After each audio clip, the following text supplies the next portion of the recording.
વાગરાની વિલાયત જીઆરડીસીમાં કામદારોને લઈને જતો પિકઅપ ટેમ્પો પલટી જતા અકસ્માત સર્જાયો હતો, જેમાં 2 લોકોના કમકમાતી ભર્યા મોત નીપજ્યા હતા।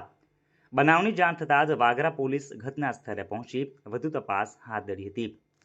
સૂત્રો પાસેથી મળતી માહિતી મુજબ આજરોજ વહેલી સવારે લેબરો ભરીને વિલાયત જીઆરડીસીમાં આવેલ જુબિલિયન્ટ કંપનીમાં એક પિકઅપ ટેમ્પો જઈ રહ્યો હતો। તે દરમિયાન વિલાયત જીઆરડીસીમાં આવેલ કલરટેક્સ કંપની નજીક આવેલ ચોકડી ઉપર કોઈ કારણોસર પિકઅપ ટેમ્પો પલટી ખાતા અકસ્માતની ઘટના બની હતી। પિકઅપમાં સવાર મજૂરો પૈકી એક મજૂરનું ઘટના સ્થળે જ કમકમાતી ભર્યું મોત નીપજ્યું હતું, તેમજ વધુ ઇજાઓના પગલે અન્ય એક કામદારનું પણ ટૂંકી સારવાર બાદ મોત નીપજ્યું હોવાનું જાણવા મળી રહ્યું છે, જ્યારે ડ્રાઈવર સહિત અન્ય 10થી વધુ મુસાફરો ગંભીર રીતે ઇજાગ્રસ્ત થતા ભરૂચ સારવાર માટે ખસેડાયા હતા। ઇજાગ્રસ્તોની હાલત જોતા મૃત્યુઆંક વધવાની શક્યતાઓ સેવાઈ રહી છે। ઘટનાની જાણ વાગરા પોલીસને થતાં પોલીસ કાફલો ઘટના સ્થળે પહોંચ્યો હતો। ત્યારબાદ ડીવાયએસપીએ પણ ઘટના સ્થળની મુલાકાત લઈ વધુ તપાસ હાથ ધરી હતી। અત્રે ઉલ્લેખનીય છે કે ઔદ્યોગિક વસાહતમાં પૈસા કમાઈ લેવાની ભાગદોડમાં લોકોના જીવ સાથે ગમ્મત થઈ રહી હોય તેમ લાગી રહ્યું છે। માલવાહક વાહનોમાં પણ ઘેતા બકડા માફક મુસાફરોને બેસાડીને માટેલા સાંજની જેમ પૂરપાટ ઝડપે દોડતા ટેમ્પાઓથી લોકોના જીવ જોખમાઈ રહ્યા છે। ભૂતકાળમાં પણ આવી ઘટનાઓ બની ચૂકી છે। જુબિલિયન્ટ કંપનીના સત્તાધીશોએ માનવતા જાણે નેવે મૂકી દીધી હોય તેમ સરેઆમ નિયમોને નેવે મૂકનાર કોન્ટ્રાક્ટરોને જાણે છાવરી રહ્યા હોય તેમ લાગી રહ્યું છે।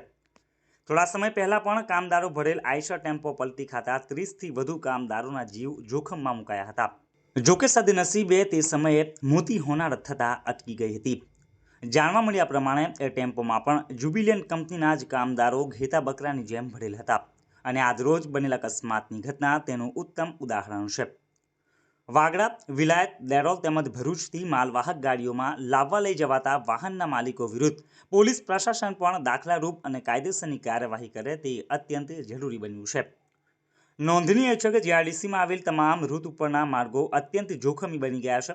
ઠેક ઠેકાણે મસમોટા ખાડાઓનું સામ્રાજ્ય જામ્યું છે। હાલ સર્જાયેલ અકસ્માતવાળી જગ્યાએ પણ ઘૂંટણસમા ખાડાઓ પડેલ છે અને ભૂતકાળમાં પણ આ જ ચોકડી ઉપર અકસ્માત સર્જાયો હતો, જેમાં એક બાઇક ચાલકને જીવ ગુમાવવાનો પણ વાળ આવ્યો હતો।